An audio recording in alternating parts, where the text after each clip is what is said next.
Good afternoon, everybody. We're just 1 minute away from starting our session. Am I audible? Siddharth, can you hear me? Yes, Ruchi. Yes, Ruchi. Thanks, Abhishek. Yes, Ruchi. Thank you very much.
So I think we should get started. It's free and it's a good idea to start on time and respect everybody's time. So thank you very much, everybody, for attending this session, for taking some time out for this really insightful session. We're truly overwhelmed with the response that we've got in registrations, and I'm sure more and more people will join in the next few minutes. And we hope that this session is fruitful to all of y'all. So we've come a long way from open platforms to open network, and today's session is designed to understand some interoperable procedures and protocols that were, conceptualized to be a part of the key design principles of open networks, thereby allowing, of course, scalability and creation of a healthy ecosystem for DPIs and, of course, for account aggregator as well. We have eminent speakers in today's session, and the sessions are divided in two halves. The first half an hour is a fireside chat between Siddharth and Dr. Pramod Varma. I will, of course, ask Siddharth to do a very fitful introduction of Dr. Pramod. And this will be followed by a panel discussion moderated by Vamsi, having some really eminent panelists from within the account aggregator industry. So without taking any further time, I will request Siddharth to take over. Siddharth, for all of y'all who already don't know, is the co-founder of Sahamati and also the co-author of DEPA, which is the Data Empowerment and Protection Architecture, which manifests itself in the financial world as account aggregator. So over to you, Siddharth. If you need me for anything, please reach out. Thank you so much, Ruchi, and it's truly a pleasure and honor to join today's session and share these developments with all of you. I'd like to call upon Dr. Pramod Varma, who needs no introduction, but has been absolutely instrumental in building out India's digital public infrastructure ecosystem, ranging from his work as the chief architect of Aadhaar and also leading the design behind many of the other key DPIs that India has created, including architecting UPI, e-sign, the digital locker ecosystem, and now more recently is also the co-chair at the Center for Digital Public Infrastructure that's focused on internationalizing a lot of the DPIs that India has created. And particularly in the ecosystem of data empowerment, also co-authored the DEPA protocol, which has been implemented within the account aggregator ecosystem. So thank you for joining us, Pramod, and spending your time with us today. It's always a pleasure speaking with you. Been working so long together. It's just wonderful. I think we have a short conversation. I won't bore people, I hope. Yeah, hopefully we have about 100 folks who've joined in, and what we'll do is we'll speak maybe as a fireside chat between the two of us for about 20 minutes. And then if the audience has questions, please post that into the chat / we'll ask you to come up and bring those up towards the last 10 minutes of the conversation. And after that half an hour, I will hand it over to Vamsi, who will be moderating a panel with many ecosystem members on this topic, particularly on its relevance to the AA ecosystem. So before we dive in, just to set additional context on the topic of open networks and scaling open networks in the context of data empowerment. And I think it's particularly the right time to have this conversation with the recent passage of the data protection bill, both by the Lok Sabha, Rajya Sabha, and subsequently its notification as an act, because it actually now makes the idea of data empowerment, of consent, and imperative across sectors for every individual in India. And many of the provisions of the bill around informed consent, around portability of data, around the use of consent managers, which are the account aggregators for financial data, are very evident. And it actually lays down the core foundation for this to now spread across sectors. And when we think of population scale infrastructure like the account aggregator, both in the context of the RBI account aggregator master directive, where it's across banking, capital markets, insurance, pensions, taxation. But more broadly, if we even look at it under the direction of the data protection bill, which takes it even beyond financial services as a whole, it's important that we start to develop a mental model on how do we think of deploying these kinds of open networks and solving these problems, both at population humanity scale or even at population scale within a country. Traditionally, one could have thought of data sharing in a very siloed manner.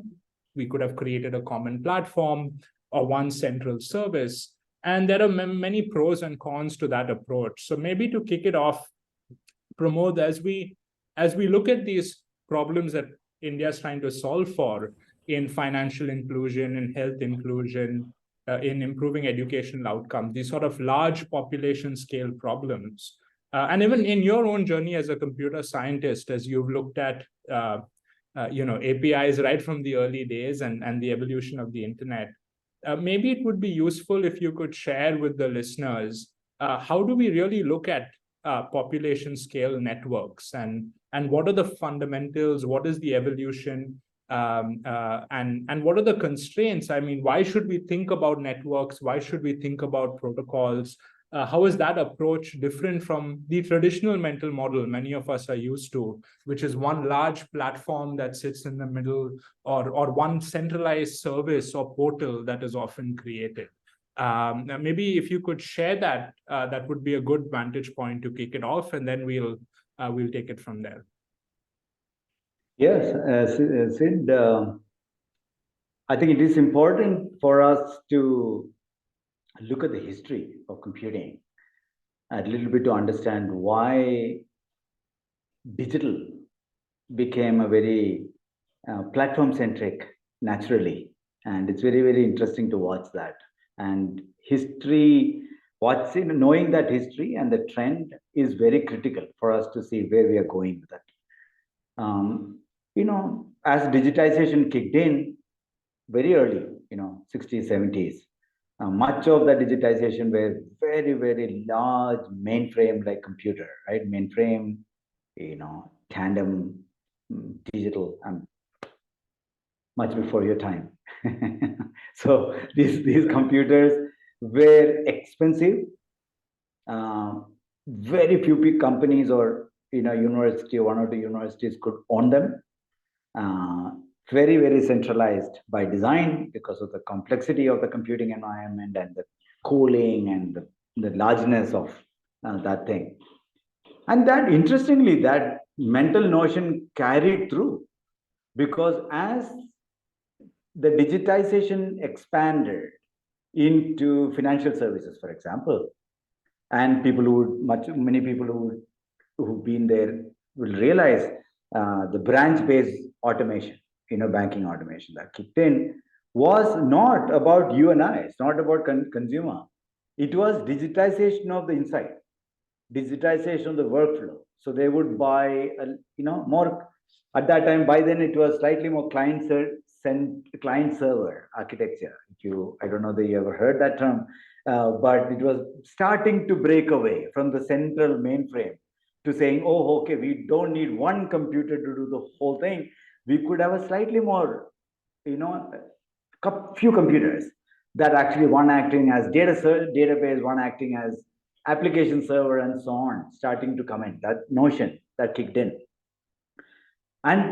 But also the fact that people didn't have computing device in their hands. It's very important to understand that trend. And this is why, if you look at the card industry, if you look at any of that industry, or even the airline automation, the Sabre Amadeus, who aggregated the what's called GDS system, global distribution system. Their inventory, they accumulated the inventory from Lufthansa or Air France or Cathay Pacific, and then they would put up terminals with character interface and train the travel agents to say, okay, use this character terminal to connect to my server so you can actually make booking.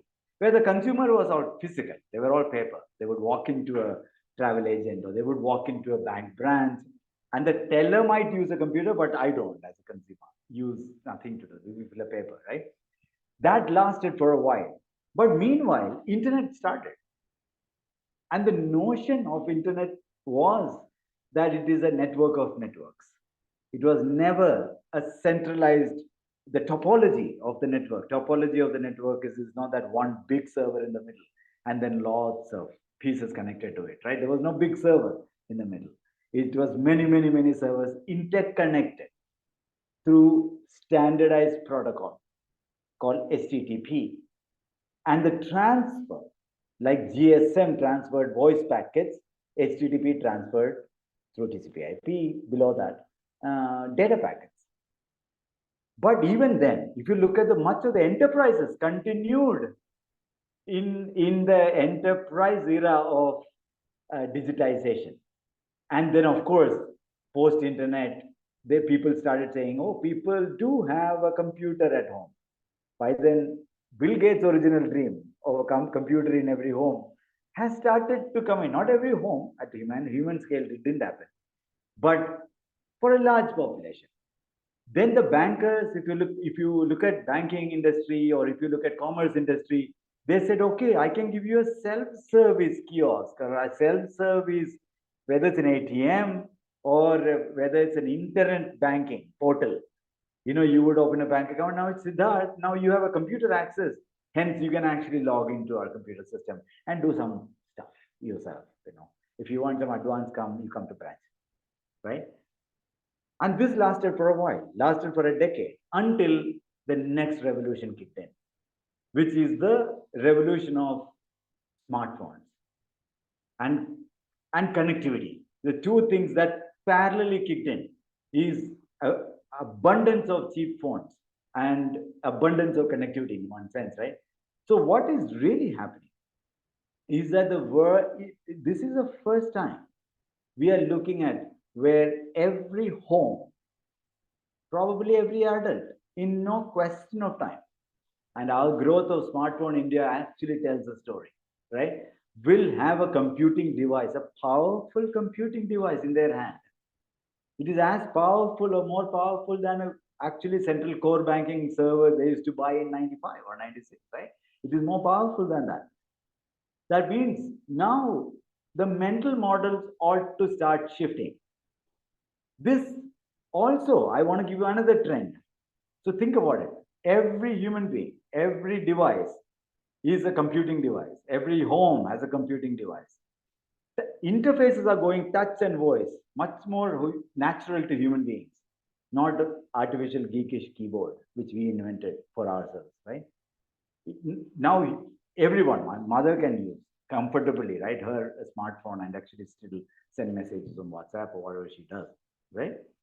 Now, that's one trend. Everyone having a computing device on the edge. Remember this. The computing is going towards the edge.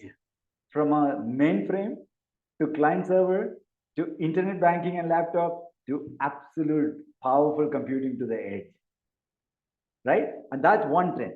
And the second trend is also the unbundling of the services for scale. If you want to think population scale, 1 billion people with an extreme diversity that countries like India is staring at, if one bank could solve the problem, we would have been awesome, right? So RBI said, no, we need more banks to compete, more licenses to be given. Then we said, no, we need to really push, let fintechs flow in. The wallets license were given, the Paytms were putting QR code. What is happening is the unbundling of the transaction chain. Unbundling of the transaction chain from the core, let's say call it the most level 3 core, to a level 2, which is fintechs. UPI did the same thing. Partly, money and the core functionality remained at the core, at the kernel, mantle, level 3. But then the periphery, BBPS was the same reason. Periphery started saying, oh, you know what, we can actually start allowing a lot more people to create experiences and value addition and let them compete. And then we call them fintechs, and health techs and fintechs. Hospital did healthcare. There's no question about it. Factor doesn't do healthcare. But they can provide a lot more, convenience and, workflows or language interface for booking and hotel, hospital appointment. Narayana Hridaya or Apollo doesn't have to create all kinds of innovation. They can say, no, let the health tech create. Similarly, all banks wouldn't have to do it. They can say, let the fintech create some more innovation. Because unless we have that slew of innovation, the diversity and scale won't happen. So we saw the level 2 unbundling. Where we are going towards is also the level 1 unbundling. Level 1 is when I am there, or 1 billion constant citizens are there. The citizen will have a computing device, a most natural interfaces like language and now ChatGPT, conversational interfaces, touch interfaces, which is so natural to human being. Now I will be empowered to do a lot more. And with young aspirational India, 70% below 35 years, just sucking it in, digital empowerment. The time has come. These two patterns, unbundling from the level 3 mantle to the level 2 fintechs to level 1, where the center, where our real customer is. It also has to be met with the same reason why the computing device is available and the interface available. These two trends are unstoppable. This is the trend. This is where the future is. If you keep this in future in mind, you would start asking first principle questions. Again, you would say, why are we not building an internet-like, decentralized, any computing device to any computing device, peer-to-peer, transaction enablement? If I have a lender and if I have a consumer, I should be able to connect through all kinds of beautiful experiences that I can, that technologies can put together in between, or the products managers can put together in between. But really, it's between the producer and the consumer connecting and doing peer-to-peer. And this can only happen if there is a well-defined protocol and standards. Internet has shown that. Without HTTP and HTML, Internet would have been siloed, independent networks, each trying to do its own, small thing. Like Sir Tim Berners-Lee said, WWW, father of WWW, he said either internet will be used by World Wide Web, will be used by everyone, or it will be used by no one. There is nothing in between, because that's the power of protocol. When the protocol comes, it's not about one player, one platform. It's about many, many, many platforms. These 3 layers of platforms, the core, bankers and regulated, where the money is safe and protected and regulated, to fintechs, where experiences could be innovated, to where level 1, where the center, where I am there, my wallet, my data, my credentials, and my empowerment of what I can do and what I'm not allowed to do. It's not for a bank to actually tell me fully what I'm allowed to do. As long as in a country I'm allowed to do legally, I can exchange money with you, I should be able to exchange money with you. And if I'm allowed to exchange data with you, I should be able to exchange data with you. But it could not have been possible unless until the computing device and connectivity came, and unless new interfaces came like voice and touch, and until this unbundling of level 3, level 2, level 1 came. And India is seeing all three playing out. So we are right in the thick of that next decade where we will see peer-to-peer, protocol-driven, open networks that allow amazing amount of innovation and diversity and scale to happen, and thus bringing 1 billion people to the formal economy to be able to actually participate. And also reduce cost of trust, cost of onboarding, cost of processing, because digital as if you do the digital right way, you can dramatically reduce the cost. And that's what you are all seeing in your ecosystem with lending and data and so on. So personally, I think that's the only way we are going to solve this thing. And the timing is perfect for a protocol-driven, decentralized network. Absolutely, Pramod. And in fact, as you rightly outlined, if we look at even the protocol approach when it applied to the world of digital payments, we saw the massive inclusion it unleashed. Hundreds of millions of individuals now becoming a part of the formal economy and being able to pay each other, pay merchants. The government had the ability to pay them. And then the same on the merchant side. India, from independence to, say, just about the time of UPI's launch, had only 5 million POS machines. But the unbundling through QR codes and having multiple providers of that, yet on an interoperable protocol, meant we scaled up from 5 million to about 50 to 60 million in the next 5 years. 60 million identified merchants, and then, the rest of them who may also act as peers. Like company of one. Literally. Company of one. They're not even merchant properly. Right? Exactly. And that sort of division of labor, much like Adam Smith used to outline, at the end of the day, if I had to make a pencil in the old world, the company cannot do the mining, the company cannot do the processing of those ores, it cannot do the, painting, distribution, all of that of a pencil. So we really created an economic architecture that divided labor up. And I think India's journey has been now applying that in the digital world, where for a long while, a lot of people were stuck with central platforms, and we're just taking that core division of labor idea and layering that using open protocols in a range of sectors. And we are moving from that pipe model. Correct. Where, as you said, a pencil maker cannot start from mining to graphite to manufacturing pencil to distribute pencil to do everything else, right? A pipe model to platform model to now a network model. Nothing at human scale has worked without a network-centric approach. Nothing. There's no single example without an interoperable network that is reaching human scale. No single platform can reach. And if it reaches, it's probably not the right thing. It's too much systemic risk anyway. So. Absolutely. You get into other questions of concentration, monopoly effects, and that raises a whole bunch of other regulatory questions. Correct. And as I tie that network thinking towards the account aggregator ecosystem, particularly in the concept of financial data, if for a minute we get specific on that, right? One of the key attributes of a network model is network trust.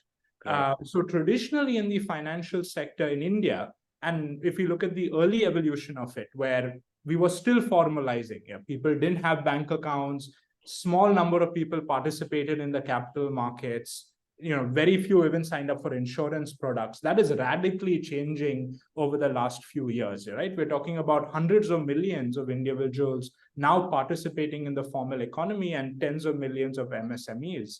Now, in the early years of our financial market infrastructure development, we sort of had this bilateral trust model, right? So you had common platforms or one infra service provider. They sort of provided one siloed service, whether that might be the role of being a settling agency in the banking system, or some provided settlement services in capital markets. Although, as we've discussed, many of this is very similar, but these were separate silos. Or you had, they just provided storage facilities or digitization facilities on behalf of asset management companies, so on and so forth, right? Repositories in the insurance space. And so generally the thinking has been, if I am a bank, if I am a financial institution, I just in a bilateral manner partner with one of these and then forget about the rest. But moment we come to thinking about networks, and I think RBI and its vision, RBI, not just RBI, but the collective financial sector regulator group of SEBI, IRDA, PFRDA, when they took the historic cross-sectoral decision way back in 2016, I think envisioned many of this, right? It was very much ahead of its time because this is an example of deploying cross-sectoral financial market infrastructure, which India is seeing for the first time. And in that context, when we are traditionally used to bilateral trust as a financial institution, and now I have to think about this networked model, but it's cross-sectoral, there are many aspects to a network, how do I think about, my legal frameworks, my contractual. Earlier on, I had one neck to choke, right? To put it very crudely. But now, how do I think about, there are multiple account aggregators, which absolutely make sense from the inclusion standpoint. There'll be AAs that focus on individuals, AAs that focus on MSMEs, but I have so many players. And even though the technical protocol is standardized, how do I think about interoperability? How do I think about network trust? And I may today have a perception that this increases a lot of overhead for me. Maybe it actually in the future is beneficial because, as we've discussed, any population scale activity requires network trust. But is it really worth the overhead? It's much easier to just shake someone's hand directly and the transaction is done, even though that may not scale. So it would be very useful, Pramod, to hear your thoughts on how do we architect for trust in these networked ecosystems, let's say in the case of the account aggregator model as well to start off with. But I'm sure these analogies will apply when you think about e-commerce and many other open networks that India is creating. Correct. Yeah. So first of all, technically, you can create interoperability, discovery,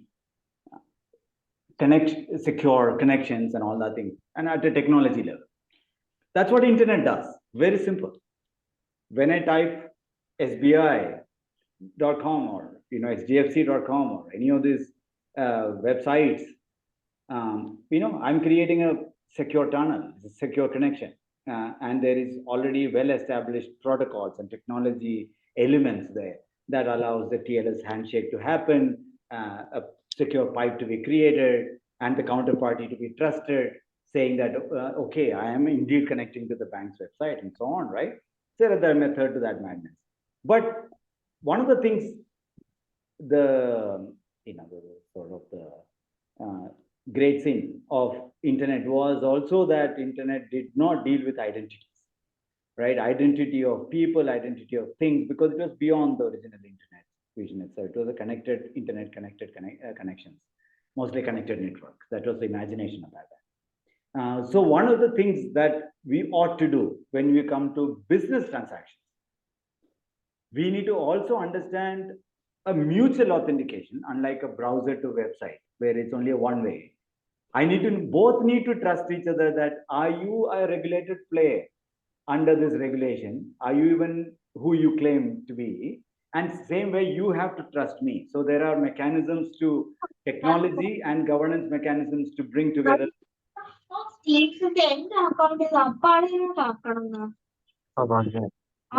Maybe everybody can mute. Everyone can Yeah, okay. Thank you. So it is important that we establish that the end-to-end trust. End-to-end trust requires a B2B trust. When you do think about B2B, that's sort of first layer. Second layer is the contractual agreements. This is where a network facilitator, and we are seeing this again and again. When UPI came, there was no bilateral agreement with every app. I mean, we have 100 apps. I mean, there's no way if every company starts doing bilateral to every bank, 350 banks or what, in the UPI ecosystem. N is to M is just madness. We will never get to any scale whatsoever. And we will get, sort of side, sub silos of the whole network rather than a coherent, unified network. You will see a very, very fragmented. It didn't happen because there was some trust with NPCI as an institution. They've already done, they've established trust there. So they brought together what's called a multilateral and a single contract. So there are two sides to that contract. One, they would agree with the NPCI when I joined the UPI network, the do's and don'ts of that UPI network as a bank or as a app player, and their categorization. They do have categorization to bring you in. Once they bring you in, they have to follow the rules of the game. Similarly, with ONDC, we are saying the same thing. ONDC, interestingly, unlike NPCI, has no legal judiciary control or any other inherited trust. This is just a new organization, by the market, for the market, right? It was fully organized. But even there, if you go for a bilateral, it's not that people can't do bilateral. This is not opposing bilateral relationships at all. We are simply making an argument that bilateral relationship on a network, if everybody does N is to M, it will never scale, it will just collapse itself, right? So the question we are asking is that on a network, how can we create a one-time network participation agreement to the network, and we all agree to do on the playground, we all agree to the common rules, and we can create governance around that set of how to govern such rules from time to time. But in ONDC, very interestingly, there's also level 3. So level 1 is a mutual trust. The key registries, who you are you're PAN verified, I'm PAN verified, okay, you are so and so. And the second layer is a network contract I'm signing. And the third layer is a mutual contract, a live contract created at the transaction level. That means including the payment terms and the charges are embedded as a real-time contract under the IT Act, digitally signed contract between a buyer and seller. In the case of ONDC, it's a producer and a consumer and a buyer and seller, right? In your case, it's FIP, FIU, right? So it is very, very important that you look at these 3 layers and say, we must find a way to establish technology trust, network trust, and then mutual nuances of the contract. For example, let's say our pricing war in ONDC, that's how. Okay, so ONDC example is easier to say. ONDC can't say you should price your product this way. Makes no sense. Obviously, your sari you price however you want, and if you're selling a consumer sari on network, it's your pricing. Unlike in your case, it might be more common. Package structure may be more common. Over there, with anything, right? Anything. So obviously, the pricing is completely left. That is also ONDC has decided that, okay, I might give you a return guarantee. I'm giving you a 7-day return terms. I am giving you from the buyer platform to the seller platform, not to the consumer, weaver to the consumer, between the 2 platforms. And that is embedded in the contract, legally embedded in every transactional contract ONDC is creating.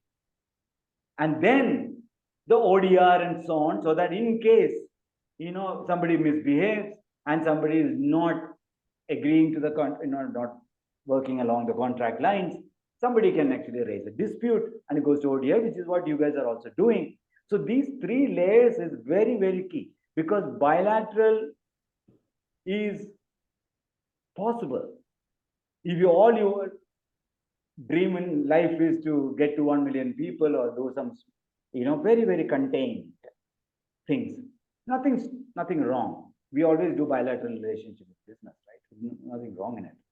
But if you want a network effect, if you want a network effect to kick in, then we have to play on the playground, shared playground. If everybody creates their own playground behind your house and then play, no problem, nothing wrong with it. But we have to create a shared. Now the rules of the shared playground is very key. This is the level 2. Level 1 is who are you playing with. Level 2 is are the rules of the game agreed upon. And the level 3, is there any contractual nuances of pricing, anything else, which is probably, I'm not sure how much is coming in your way, but ONDC is very, very, very thick and fast. Dsouza joining an ONDC network, real-time bidding for a logistic transaction, is actually putting their terms of, if they break the package, for example, they're putting it into the contract, into the JSON, literally technology JSON, which digitally signed JSON, that is becoming a immutable contract between the two parties. It's amazingly well done. And I think you, and everything I've discussed with you guys and most of your working groups, it looks like you're going in that direction as well, because if you don't go down, you can as well go back home, because you will not have a network. It's as simple as that. Absolutely. I think, what you articulated in terms of the layering of trust beyond just technology, but it also addressing and establishing trust through a contractual and legal framework, establishing liability, managing disputes that may arise, either entity level disputes, transaction level disputes, data governance related disputes, all getting layered on top, but in a networked construct. Becomes very key. I think that's the only way we'll be able to realize the intent of both the account aggregator policy as well as now the Digital Data Protection Act, which very clearly stipulates that this is for 1.4 billion people. By the way, think about it, in the UPI also, by the way, nobody was mandated to come in one sense. I mean, they were encouraged, nudged, everything that, system can do. But nobody was that means you could have, some bank could have taken a stance that I'll continue to do a custom integration with a fintech, and then I'll do a custom integration with merchant acquisition, and I'll do the whole game in my playground. I don't even want to join this shared playground. Nothing wrong in that approach, except that it will not give you the 500 million effect of UPI. Between AEPS and UPI, we have 500 million people joining, and the 9.5 billion transactions is not a joke, right? And collectively pulled out by most of these people who are sitting on this call. It's amazing. What a network, exponential nature of the network comes from everybody agreeing to play a shared game, and not everybody breaking up and saying we'll all play a custom game on the side.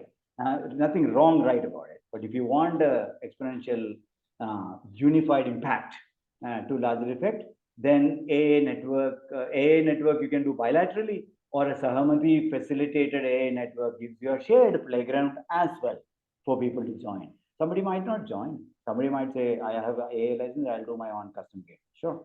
But if you want to join the shared network, then you have to agree to a shared game. Come on.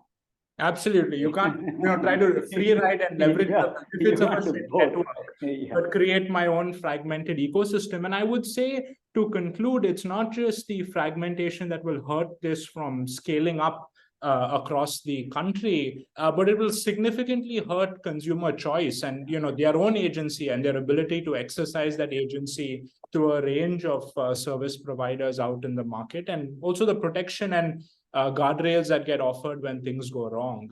I would interesting questions coming up here. Yeah. So I'd like to shift to the Q&A. We'll do a quick round of whatever is posted, and then we can hand it over to the panel discussion as well. So maybe Pramod, you could answer the. I will. Maybe few things. I can see them.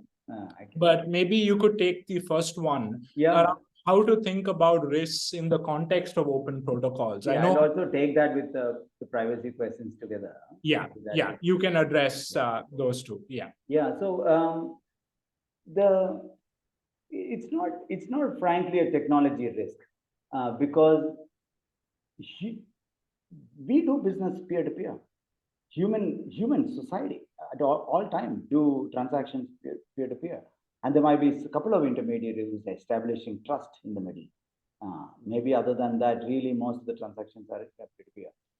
This centralized digital system centralizes because of the computerization. Okay, you have to forget that computerization happened because of the mainframes and the, it was computing was complex and it was only few companies could do. But if everybody has a computer in their hands, let's say we were born today and nothing happened, no history. If everybody has a computer, very high chance that you will be transacting peer-to-peer. So it's a very natural thing to do. It is actually, so the risks are lack of governance, risks are lack of grievances mechanisms, risks are lack of this trusted, well understood societal backing to this. That's what happened to Web3. Web3 was a great protocol play, but a Wild West. No regulator stepped in, no government stepped in. Whatever goes, sell monkey, buy monkey, whatever you want to do there, right? And then, of course, it had to. It's like saying, I'm going to build a highway, open network, but you can do whatever shit you want, right? In the sense that I don't care. There's no rules of the game on the highway. Kill anyone, drive whatever you want, which we do. But I'm just saying, this is not the right thing to do. So think about governance and societal institutional backing, regulatory government backing, institutional well understood protection mechanism, legal recourse, ability for somebody to be able to be heard if there's a complaint, if some sort of an SLA, well understood, like UPI, if you money is not debited but not credited, they're worked through. The whole UPI ecosystem has worked through to make sure at 9.5 billion transaction is not like blowing up, right? So obviously we need that thing to fall in place. So it's very, very key. It's not a protocol problem. It is important that protocol is actually better approach for security and privacy, because there is no central surveillance, there's no central accumulation of power, accumulation of data. It is actually naturally decentralized. So privacy-wise, best. And most simplicity-wise, actually it is best, by the way. You'll be amazed how simple it is when you and I can exchange money and exchange goods. But you can't go in an unregulated fashion like Web3 and say, oh, I can go to a money lender and then he can come and kick me or, kill me or, no, you can't do randomness. That's where this regulatory backing, rules of the game, recourse, some sort of consumer protection, SLAs, that's what a network facilitator ought to bring in. All of you have to collectively bring in that trust in the system, because otherwise it will climb up very fast and then it collapse like a cliff, because it will start blowing up. If the fraud and the UPI blew up because money won't come back, I send him money, hard half the time the other guy doesn't get it, and I can't even complain, it would have been gone in 1 or 2 years. It would have been just back to zero UPI transaction, right? But the whole ecosystem, most of you sitting here, actually work together to make sure it is reliable, it is working through those details. There's no change in AA. AA, you will have to do the same thing. ONDC, you'll have to do the same thing. While I can buy and sell, if you can take me for a ride and I have no recourse for consumer protection or guarantees that, and you told me that you will give me money back, but you're not giving me money back. You took the return, but you're not depositing the money. What is this? Then we have a problem, which is what ONDC is also trying to do as a network facilitator, to bring in common shared rules of the game, SLAs, and so on. So it's very, very key. We think of technology, protocols, technology level trust, but governance and trust established through governance, trust not purely in tech. And the most important, trust established because market players, half of them sitting in this room, if you do the right thing, you will establish trust. Trust is earned. And you have to earn that trust from the consumer. And if every app is doing random stuff and stealing data and all that thing, it's just blow back. Nothing to do with Sahamati. Our data protection, the whole thing is going to be so messy. We won't know what to do. So every three layers of that DPI, protocol layer and tech layer, governance layer and market layer, all of them have to worry about trust and work through. In all 3 layers, trust has to be. Okay. There are some simpler questions like how can you choose opt out of AA and so on. Probably it's easy. It is maybe your question. And I think I may have answered Kanika's question as well, except the incentive structure. Yeah, so if you are an incumbent, you may see like Namayatri in Bangalore is kicking ass. It's just awesome, right? We went from launch in September to 7 million rides between other which are peer-to-peer, world's first peer-to-peer mobility network. If you're not seeing Namayatri, go check Namayatri. If you're in Bangalore, take Namayatri, right? So it's totally worth experiencing what a peer-to-peer system can work beautifully, right? But there also we need to establish trust, we need to establish governance. We also will have some auto rickshaw guy harassing, we have complaints, loss of the land has to be, somebody has to deal with all that stuff. But there are incentive structures. Kanika's question about incentive, there might be some incumbents who is in that system, who feels that I am already dominating in a particular sector, who might feel threatened because it's going beyond the platform, it's expanding. But in India, I would say, Kanika, we have seen this repeatedly. We were not playing a replacement game. We were playing an expansion of the pie game. We went from 50 million people or less than 50 million people to 500 million people digital payments. We had 22 million cards. We have about 100 million cards on it. 70 million cards, credit cards now. I mean, everybody has expanded. It's an important thing for us to expand, because not expanding means we are keeping a large population into the informal economy, and that's going to just be ridiculously backfiring for the society. So we cannot do that. We can bring it in. So if you little bit, grow up, and you'll quickly realize it's not actually a problem. It's a massive expansion game, and you just play the game to expand and capture as much market you can capture. Absolutely. In fact, if I summarize, it's truly about taking a mindset of abundance. I think that's really what the Indian ecosystem needs, and less a mindset of scarcity. If I just contextualize this to the account aggregator ecosystem, right? At the end of the day, the massive expansion of credit that can take place from sub 10% MSMEs to, if we say tomorrow, even 70-80% of SMEs start to get access to information collateral credit. Completely. जब वो आया तभी तेरा call आया, मैं सब TP दे रहा था यस बैंक वाले को, और पूरा ऐसा that will ये सही मौका है. Could everyone mute, please? Thank you. That will completely transform the economy. Similarly, on the individual side, and we're starting to see a much larger base of retail investor participation. We saw this in the old days of the credit bureaus. Every bank would hold liability data to themselves and say, no, why should I share it? It is competitive to me. And as a result, that created both borrower over-indebtedness, but also systemic risks. And with the introduction of credit bureaus, in one sense, you dramatically shared that type of financial data and expanded the market as a whole. So I think what is good to see within members of this ecosystem is very clearly a mindset of this expanding the market, whether one is an incumbent or a challenger in whichever part of the ecosystem, or a technology player in the ecosystem, and then viewing the development of this from that mindset. That is quite key. I think to the other questions around how privacy is taken care of within the network, I think the very construct of having account aggregators that are managers of your consent, the idea that data is decentralized, much as Pramod's vision, where compute is moving to the edge, and people will either have that device, as 700 million, 600 million people do today, or they have access to such a device. And that gap will continue to reduce. And therefore, the idea that data is decentralized, identity in this ecosystem is completely federated. You have informed consent management, and this needs to be upheld. I think much like the rules of the network, we need to ensure that market players uphold many of these key principles. And I think the Data Protection Act, along with the Master Directive, make it very clear what make the core principles of really privacy by design. And I think some of the other questions will get addressed in the panel discussion itself.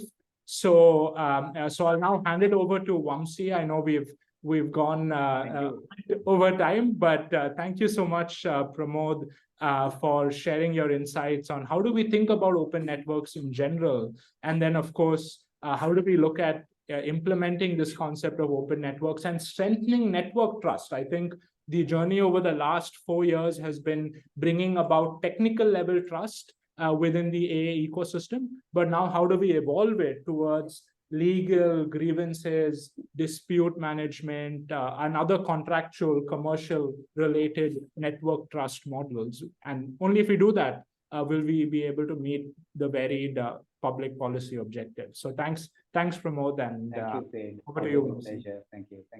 Take care. Bye. Lovely. Thanks a lot, Pramod, for that very insightful session. Always a pleasure to listen to your insights. And thanks, Sid, for doing a wonderful job, as always, of bringing out the key aspects to sort of set the ground. Let me pick the baton up from here. And, we are not doing exactly as per our plan, but that's life. And in many ways, that mirrors why we are here to discuss in this sort of session of the open house today, the concept of how to sort of scale up AA.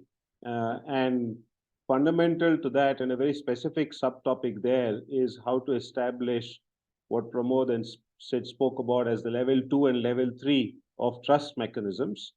Because hopefully what we've all sort of seen as having gone to plan so far is the level 1, which is that there is a technical protocol, it establishes a standard, and it works. But what we are here to debate is what perhaps is not going exactly according to plan. And much like what we will do in this open house, we will sort of quickly take stock of where we are, thank people for their patience, but hopefully harness the community brains to sort of continue with the discussion and reach some point of conclusion. Likewise, as a community, we need to look at what is perhaps not going according to plan, interoperability being one of those sort of concepts, and really unbundle the why behind it, right? And so to help me with this and to sort of take the baton up from what Pramod laid out, which is it's not the technology, it's not the technical aspects of the protocol. That's level 1, that's sorted. But it is the other elements that are necessary for this to work seamlessly, which is, network level agreements, grievance redressal mechanisms, information security agreements and verifications, and, commercial settlement and reconciliation issues. Right? So to help me with this, I have a slew of experts, and I'd like to bring each one of them up onto stage with a brief introduction, and would request each of them to sort of unmute their audios and open up their videos. First up, we have Mr. Nilanjan Sinha. Nilanjan is General Counsel at ICICI Bank with over 25 years of experience as a corporate lawyer. You can look up his fairly long introductions on the internet. There are a few of them, but I picked up what I thought were sort of most succinct in capturing the essence of why we would love to hear about Nilanjan, from Nilanjan. Nilanjan was featured in the Legal 500GC Power List 2 years, 2016 and 18. He won the India Business Law Journal Award for being the best general counsel in banking in 2021. Under his leadership, the ICICI Bank legal team has won many accolades. But the most recent one that caught my eye is the award of being the most innovative in-house team of the year at Asian Legal Business India Law Awards 22. Thank you, Nilanjan, for doing this, and we hope to hear from you as we proceed. We then have Ramgopal Subramani, who is a board member and Chief Strategy Officer of Perfios. I've been had the pleasure of interacting with Ram, for several years now as part of the account aggregator ecosystem. He's got over 26 years of experience in the software products industry, and as a founding member at Perfios, has built a large-scale, successful, SaaS fintech company. Ram is a practicing domain specialist, a thought leader, active contributor to several fintech fora, and most critically for us, he's also been a member of the TSP steering committee at Sahamati last year. Thanks, Ram, for joining this session today. Third up, as part of the panel, I'd like to invite Bert. Bert Dsouza is the CEO at Protean A, and he's the Chief of Product and Innovation at Protean eGov, which was formerly named or called NSDL eGov. Bert has over 22 years of experience, several years in recent times in the fintech strategy, partnerships, payments, and digital banking area. He's looked at it both from a technology as well as a banking lens in recent years. Bert is indeed passionate about creating economic and social impact with digital public infra and digital financial services, and currently also serves as the convener of the steering committee in this current ongoing year. Bert is traveling, so thanks a lot, Bert, for making the time to sort of join this panel discussion. And lastly, I have Madhav Bhadra joining us on the panel. Madhav is CEO at AQM Technologies. He's a specialist in control analytics, software testing, and IT security assurance. He's got about 24 years of experience in the quality assurance space, and AQM Technologies is one of the empaneled certifiers in the Sahamati AI ecosystem. Madhav also has been contributing quite actively to the evolution of the certification audit framework in the Sahamati ecosystem. Right. So thanks everybody for taking the time. Before I sort of start with the round of questions and get each one of you to speak about it, perhaps it's useful to just take a step back and lay out a couple of things from my side. One, the business impact of AA, I think, has proven itself in the last, 1.5 to 2 years that it's been live. And just to give a couple of anecdotal evidences and a couple of numbers, we've been going around taking case studies from people who are kicked about the ecosystem. Despite all its fits and starts and several knots that still have to be sort of untangled. Some of the anecdotal sort of statements are, fraud rates have come down to 0, right? Number one.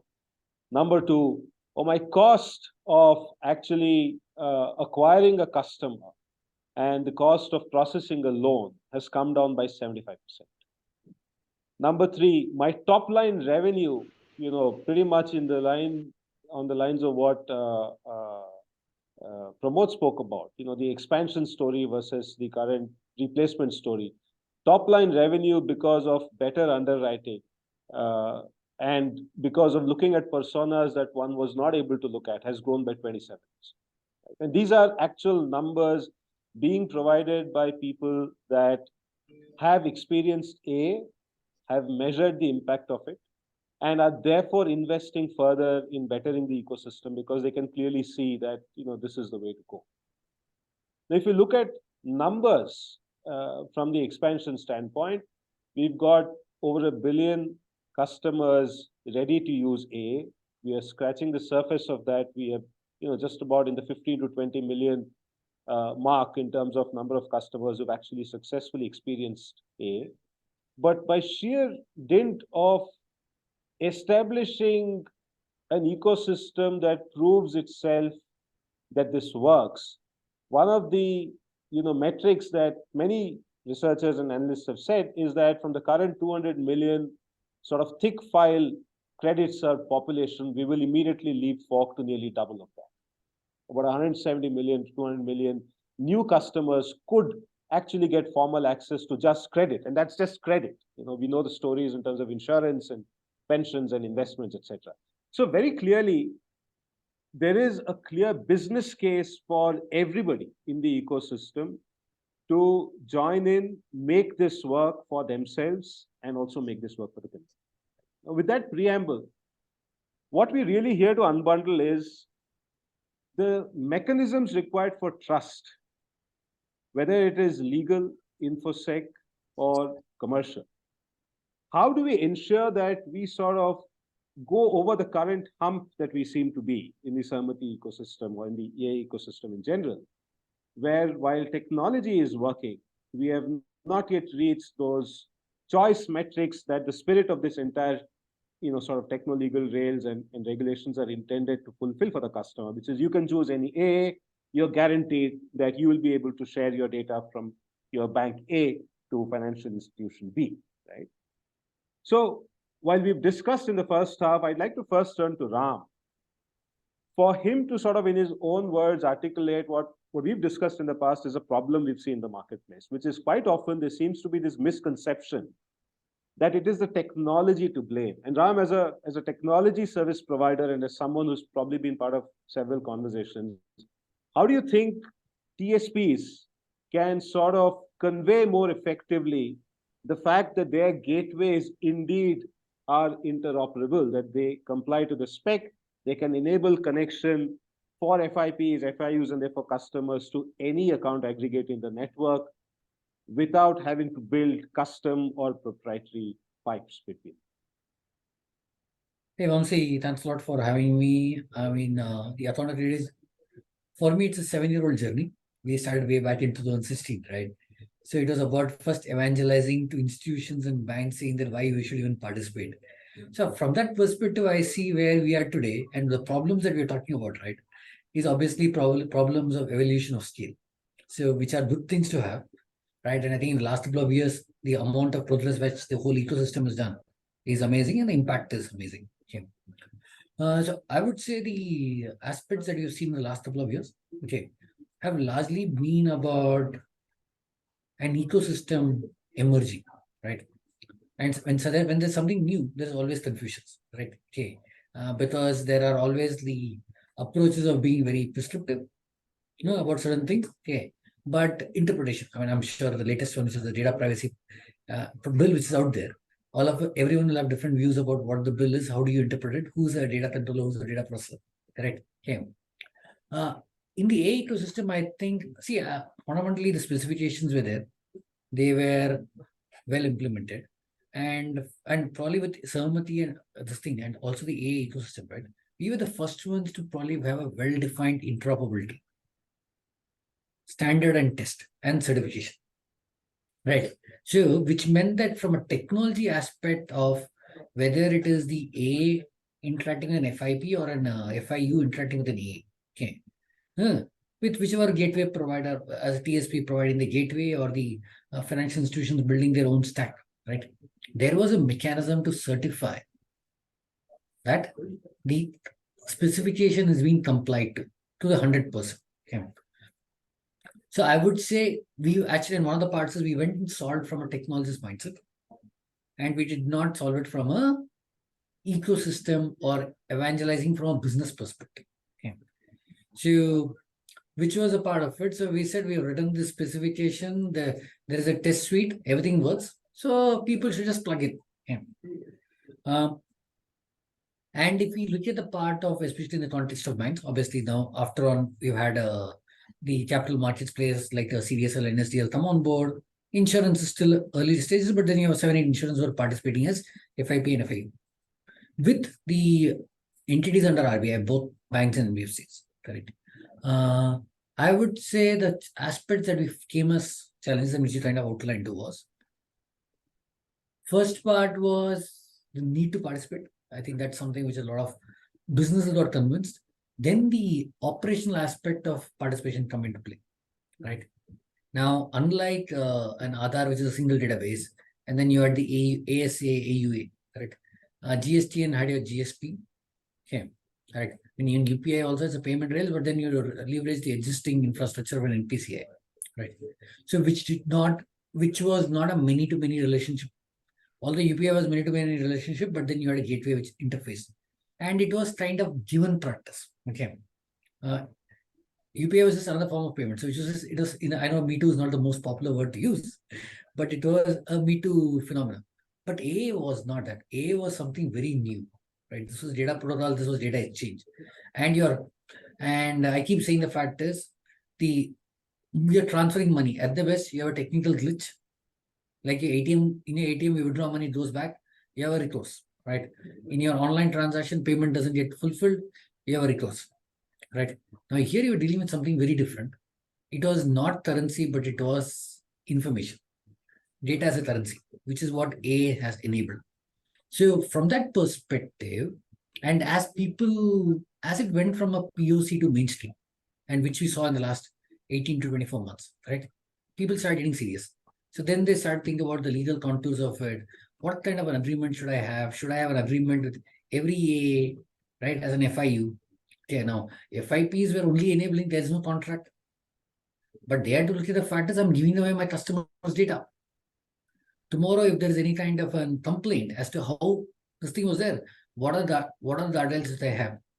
So I think a lot of this came from the intent that as this became mainstream, let's do the things right.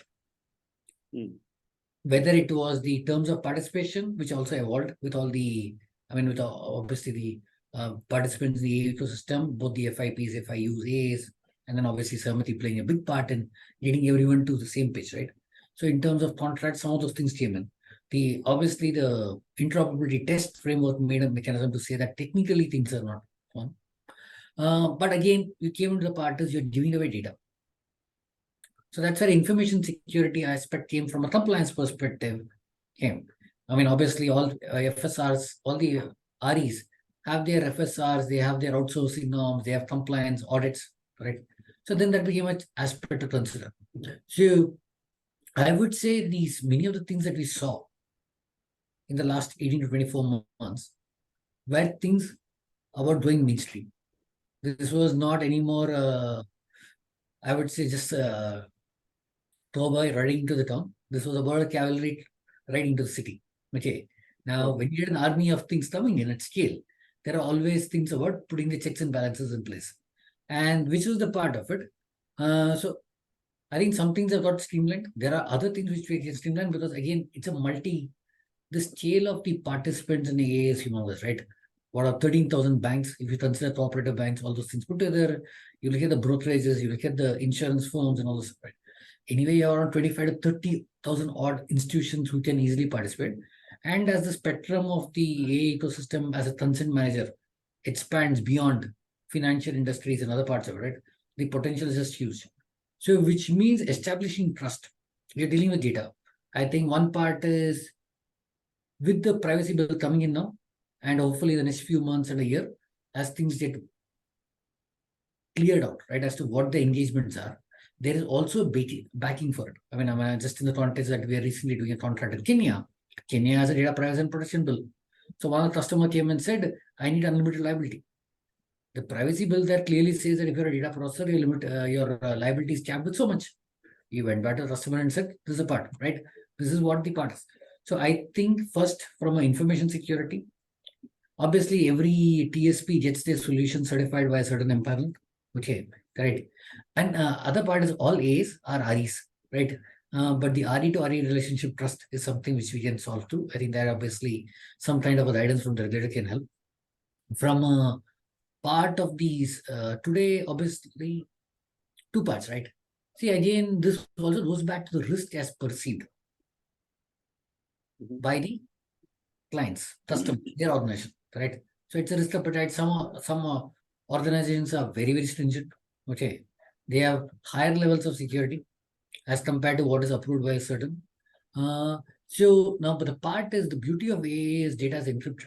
Okay, right? It is hardly any PI which is coming through. Right. So I think the evangelism, something which we can do a lot more effectively is evangelizing all these aspects and understanding the risk. I think we have enough experience now, and then being able to create handbooks, FAQs, and all those things, and go and evangelize to the REs, and the newer breed of REs will come in. Okay. Sure. Second is from a legal construct, which is where most of the things again, right? You're operating between an RE and an RE. Okay.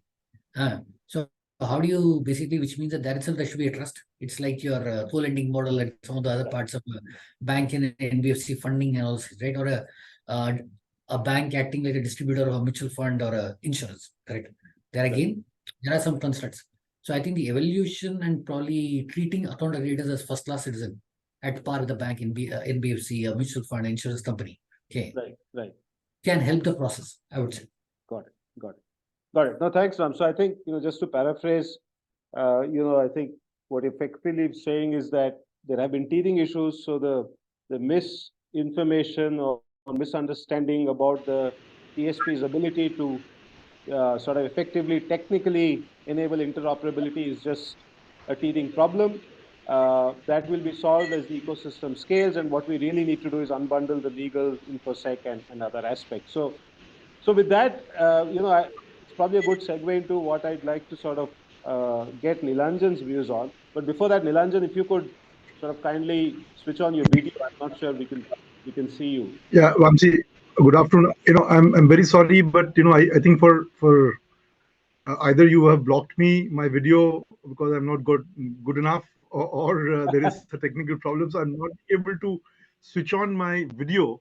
Okay, no worries. But I'm audible, and you'll have to indulge me with this.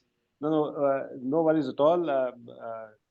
I can guarantee you that I have done no hanky-panky in ensuring that your video is switched off. But Nilanjan, we will listen to your comments on this. ICICI has actually been at the forefront of the sort of the legal side of the techno-legal innovation that AA is. And we've been discussing the concept of the participation terms as a network level agreement that even Pramod and Siddharth spoke about earlier.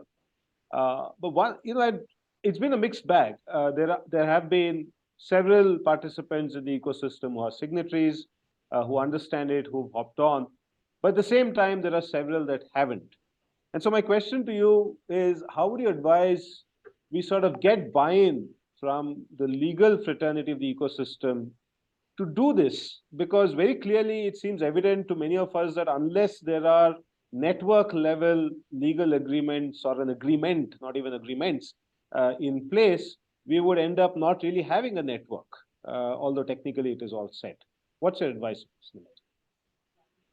No, thank you very much for, first of all, for allowing me to be a part of this conversation. So, I would actually start by saying that, as I think what you've said, that you've got to really look at the why, and you've got to look at why do people need it, and I would quote from a press release from the Ministry of Finance, which would be the most authentic, where when allow me to quote, it says, how will the new account aggregator network improve an average person's financial life?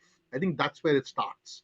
We've got to really have that awareness and education. And it goes on to say that India's financial systems involves many hassles for consumers today, sharing physical and signed scanned copies of bank statements, running around to notarize documents, stamp documents, etc.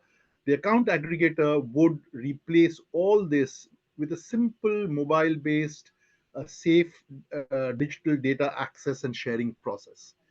I think, first of all, and I have seen some of the questions being put up on this, by the listeners and participants, that, how do you develop trust? How do you so I think it starts, Vamsi, before we even get into agreements, and because, is that we've got to really have this awareness more and more created. And I'm sure you're doing a fantastic job along with the, all the regulators and the ministry.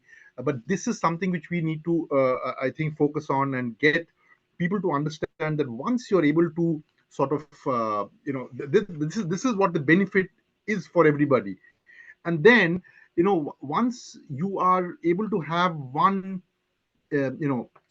a process and a system through which, as you said, that we have to be sure about the information security. You got to be sure about there should be fair and neutral, balanced terms. But I think what again needs to be explained and understood, that the interoperability mechanism will allow the choice to citizens. See, today you will not be stuck with one person. Interoperability, like we've seen in even as a concept that started in mobile phones, and changing mobile operators, and we've seen it happening in today, let's say, even insurance businesses. So similarly here, you're looking at saying that you're going to have this whole process of shifting between various people, and who you like more, trust more, whichever way you like to put it, for the purpose of having these a person through who you will operate for consent to be given to connect you. So for example, today I have a various account. I have an ICICI, I have a HDFC, I have an SBI, I have an insurance. So all of this, if I was to give it to one operator, and then he can sort of connect with seamlessly, magically with all of these, and share information, that that benefit, first of all, Vamsi, I think needs to get explained to the citizen. And then we come to the platform level, to me, because insofar as the agreement is concerned, I think what was wonderfully discussed at the fireside chat is that, look, it's a no-brainer that you need one agreement. It's a no-brainer that it cannot, none of these platforms have operated with multiple agreement, because that really takes away the seamlessness of this. And I think, as one looks at it, and again, going by the trend of the questions, people are saying, there's a question saying that only the big players are going to influence a common platform. How do I trust? I think these are questions we need to sort of try and have a series of awareness to deal with. Because the agreement as it is today, one, I think we need to appreciate that it is indeed, an agreement which is one agreement for all the players in the ecosystem, whether you are, whichever way you are, FIU, FIP, account aggregator, customer, there is one. What I think has been wonderfully done in this is that, it is, of course, believed to be fair. It is also an agreement which is sort of, which is not industry specific. It's sort of a, it's specific to the capacity, and what capacity, and what the agreement also does. It sort of lists down, whose responsibility for each of these capacities. What is your role and responsibility? And I think the transparency thing comes in also from the fact that you'll see that you have put it out there, in the public. A Sahamati website has this agreement for anybody to look at. So it is not like there is a separate agreement being signed by any player separately. It is one agreement up on the website which everybody is signing. And of course, I think it couldn't have been made easier by now saying that you can digitally sign it, digitally execute it. So I think it sort of really meets all the musters. But to me, as I always believe, that a legal agreement, of, generally speaking, and I make this as a general comment, that generally speaking, a legal agreement does not come in the way of concluding any commercial or a transaction. That is, of course, with the assumption the agreement is fair, agreement is balanced, it's neutral. And that, I think, is the role which Sahamati has played to ensure that this agreement is fair for everybody. But what I think needs to be done more and more is this concepts need to get explained to both all the players. The players, of course, I think the account aggregators know what it is. I think the customers, ultimate customers, you have to put the customer in the middle of this conversation and explain that to the customer. Once the customer pushes a bank or any of the FIUs or FIPs that why aren't you signed in, that institution will be forced to try and do that, because you are driven today in the market by customers. So that is what I think, Vamsi, my two bit to this is. No, lovely. And just to sort of, paraphrase the insight, what you're effectively saying is that, A is, of course, it's a no-brainer. I mean, and I wish it were as evident to everybody else, but this will go a long way in putting us on that path. It's a no-brainer that there should be a single agreement, number one. Number two, the principles of having a transparent agreement, the principles of having an agreement that's cross-sectoral, that references roles in a common network rather than make it sector specific, and the principles of just keeping it simple in terms of roles and responsibilities is the right direction. And C, what you're effectively saying is, much like perhaps what Ram said, that the hurdles we have in not everyone sort of understanding this is just that. It's a lack of understanding. We need to do more of explanation. We need to perhaps hit the road, get more customer-oriented communication up there, and it's your belief that the rest will fall in place, right? And if I've sort of captured that, Vamsi, I'll add one more to that.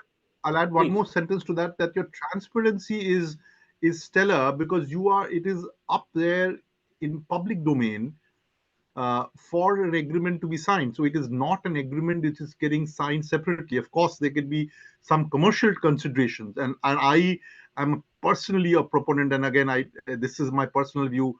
Not I don't know what is my organization's view, but I think personally speaking, even the commercials should be sort of similar. But of course, sometimes that may be too utopian to wish for. But I think the other wonderful thing which is there is that one doesn't have to seek an agreement. It is there. So what you're signing is what everybody else is signing. It is up there on your website. Nothing can be more transparent. No, I think your intervention was bang on, because network level trust, which is the theme that I want to get all of your opinions on, seems to be directly correlated to network level transparency. You cannot have trust unless everybody can see what others are claiming to have publicly signed up to. And with that, therefore, let me segue into the last two sort of sections to my other two esteemed panelists. First to Madhav, because one of the things that's still bilateral and not network level is the whole concept of security verification.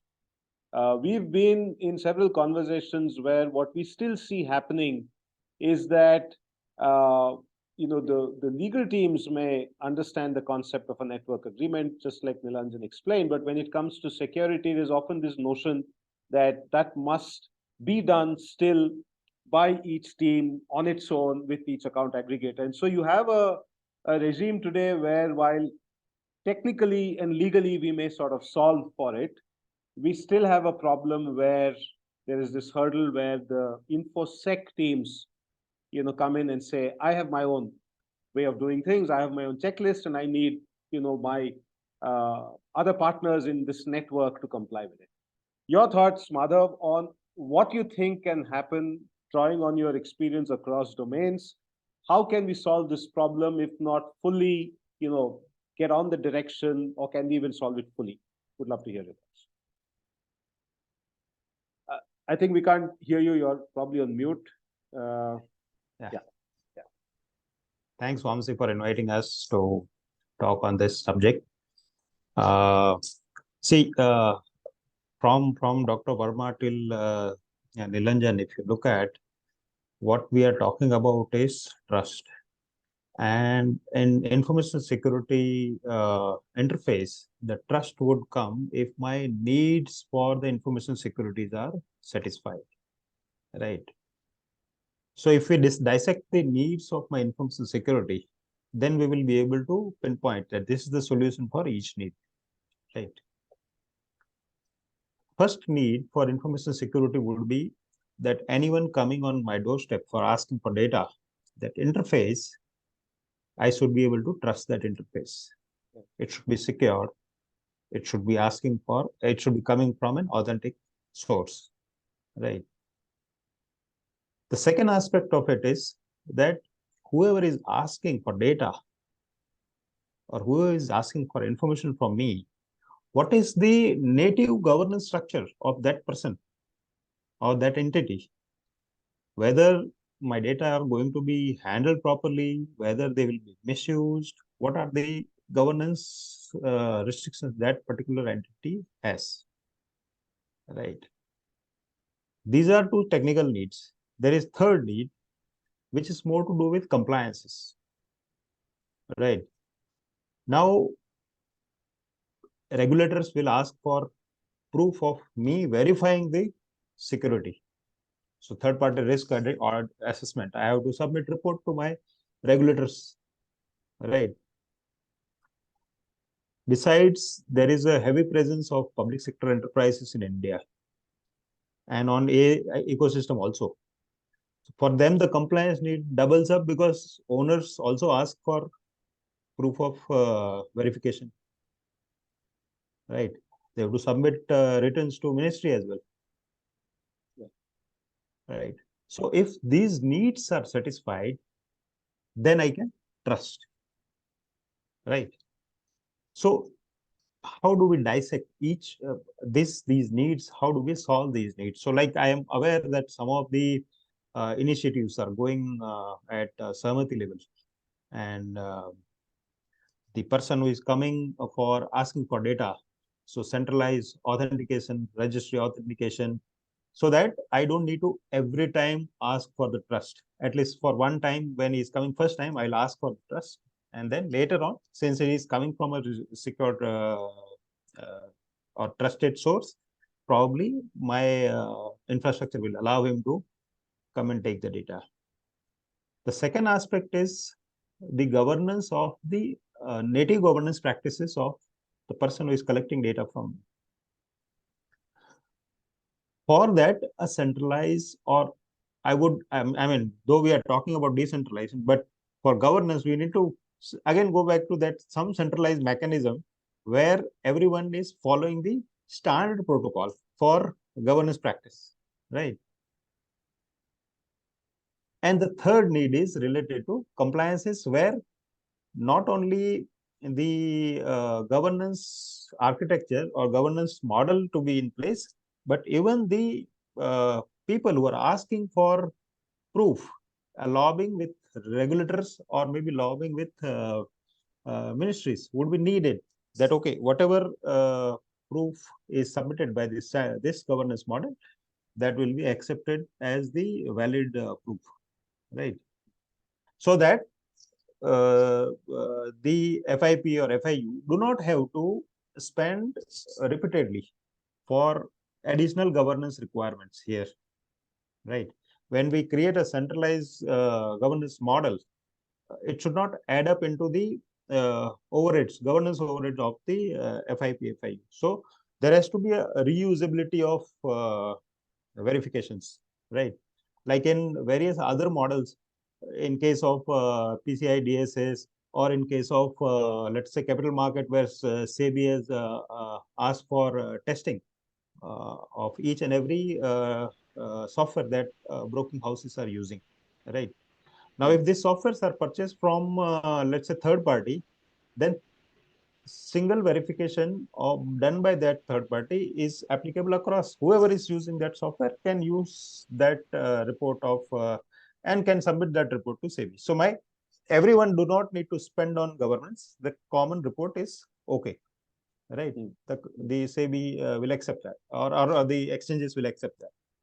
So similar mechanism we need to think of, where governance practices, all the code of conducts which are defined by Sahamati, all the requirements which are defined in new DPA, as well as since there will be global players also here in network, so we may have to take care of GDPR global requirements. All this needs to be brought down into a common verifiable framework, right? We cannot ask that now add account aggregators governance into your regular audits and overheads. Kind of this common framework then can be percolated to maybe regulators, and can be asked even certain to incorporate into their regular audit, so that the participant do not have to repeatedly spend on getting the audits done for, especially for account aggregators, right? So the entire needs to be addressed with technical needs to be from technical aspects. The interfaces needs to be addressed from technical aspects.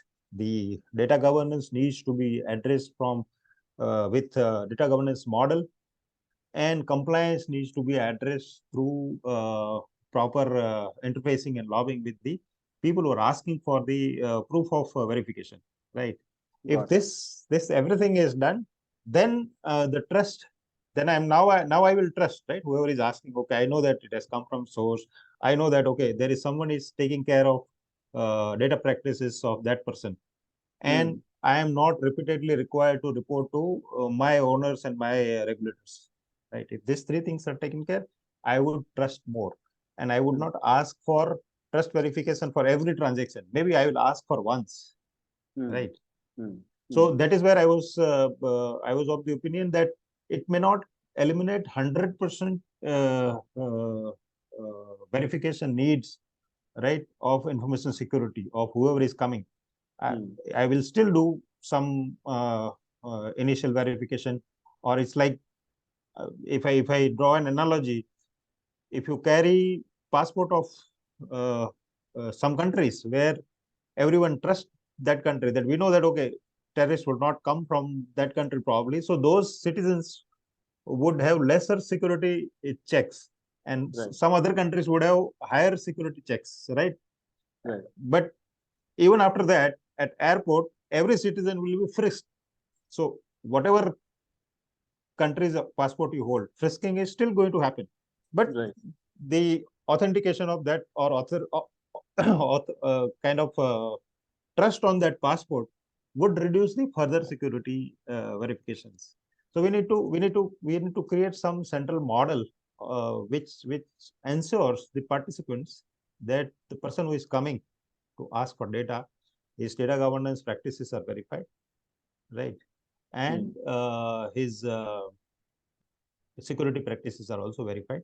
You just verify the connectivity and the initial authentication that you may need. I think this will create trust in the network, and it will enhance the interoperability. Got it. Wonderful, Madhav. And just to sort of summarize what you're saying is perhaps from the extreme situation that we are in today, where every party perhaps does repeated checks, often overlapping checks on the same other party, we could move towards a community-sourced, regulatorily aligned, common model of what are the evidences that will build trust from an InfoSec perspective. Do a lot of common single sourcing of that evidence at an ecosystem level and make that available, and then still leave it to participants to do last mile checks, to do whatever they may wish, but it will significantly reduce the overhead, in terms of the InfoSec trust sort of moving from a pure bilateral to a network level. Right. So and saying this, I am also aware that it is not just thoughts, but Sahamati has already started progressing towards it, and fortunately, I am part of that evolution process which is happening.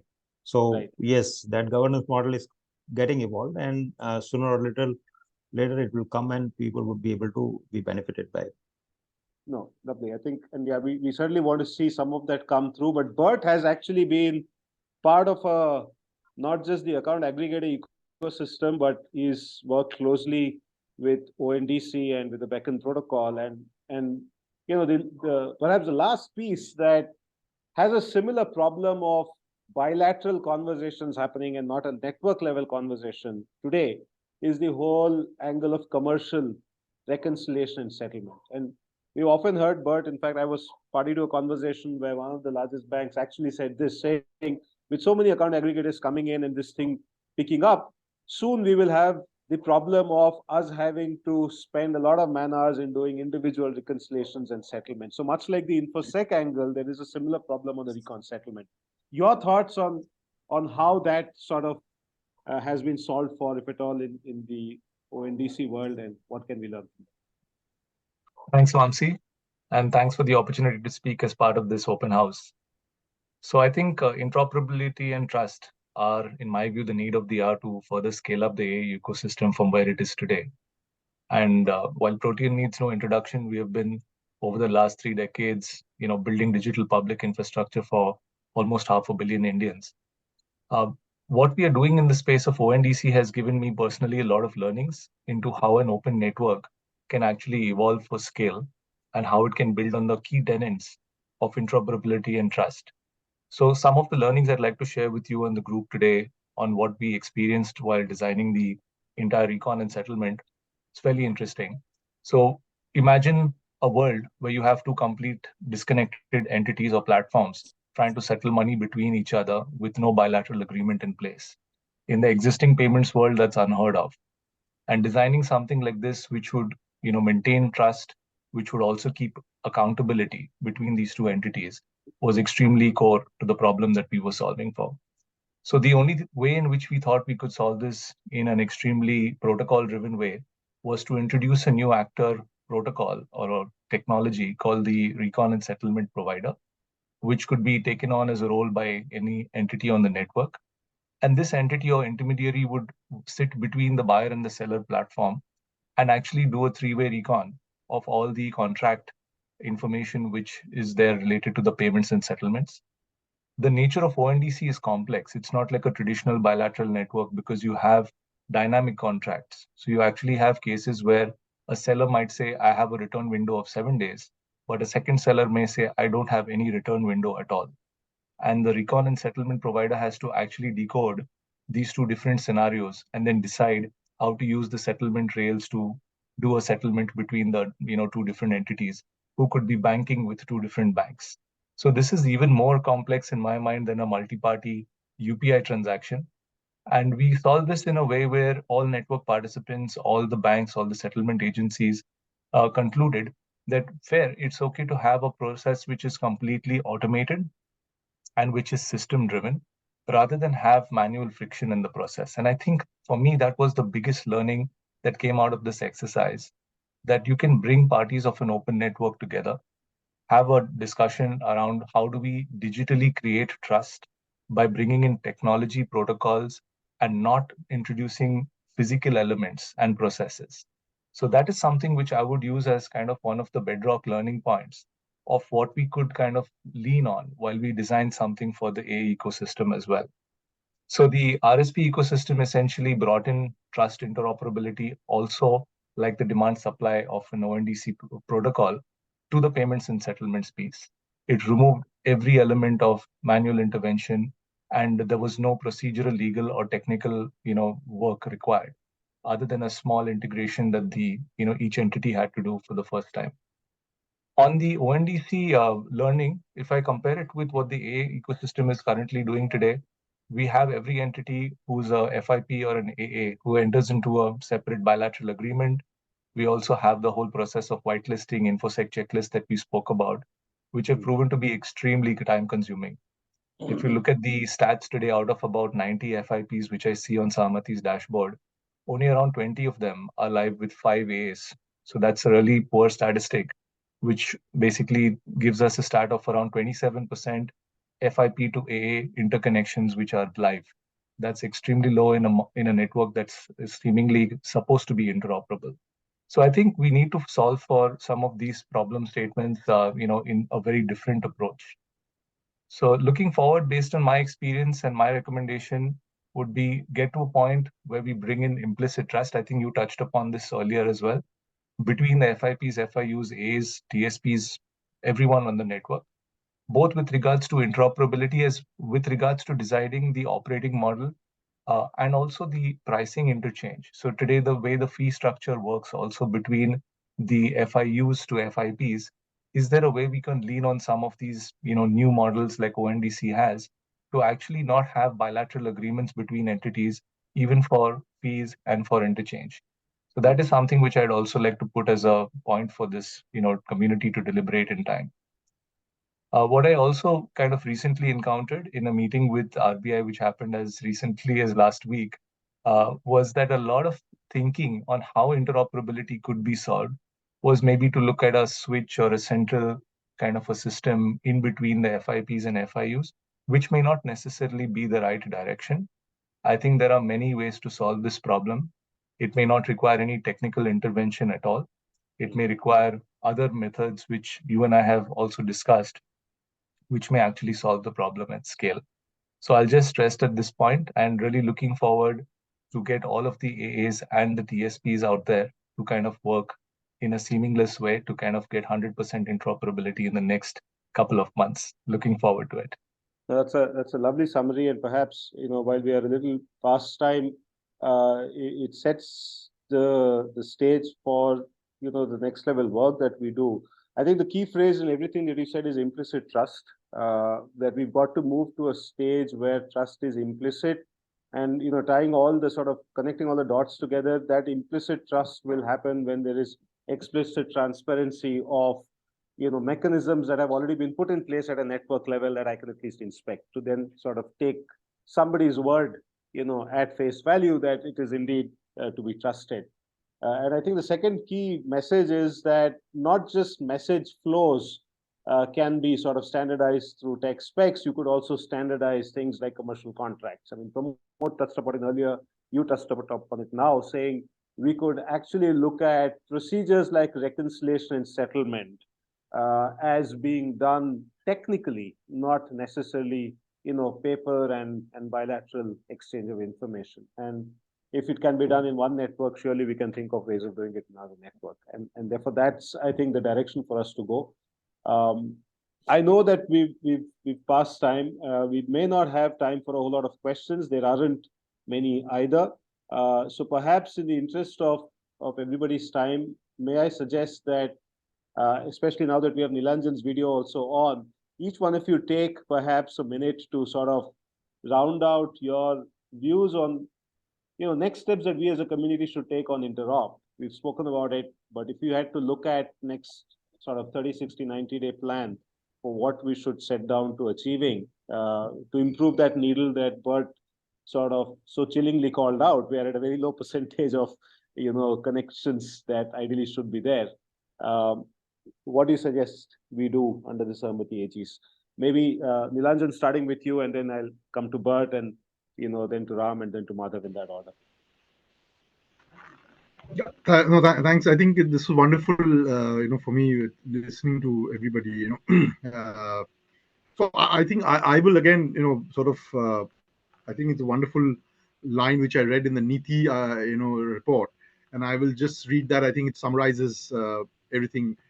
It says, unless an evolvable, interoperable, and secure data sharing framework is implemented, newly generated data on Indians will at best remain in silos without benefiting individuals who urgently require it to access better service, and at worst will be misused without individuals' knowledge and consent. I think this is what it says, that together we've got to do this, not just for, I think, for you do it for the ecosystem, because that is how it will sort of this AAs, and the account aggregator model is going to then make credit accessible to people who need credit, and therefore this new to bank customers and people who need customer would be there. So it's going to sort of really benefit both. So I think that is to me key in terms of one of the things which I think we'll have to be watching out for, and at least be look out for, is that how will under the new DPDA, which is the new digital bill which has come out, how will the whole consent mechanism or the consent manager concept pan out, because that may have a very, very deep effect on how simple or how complicated, or is it a frictionless or with friction ecosystem.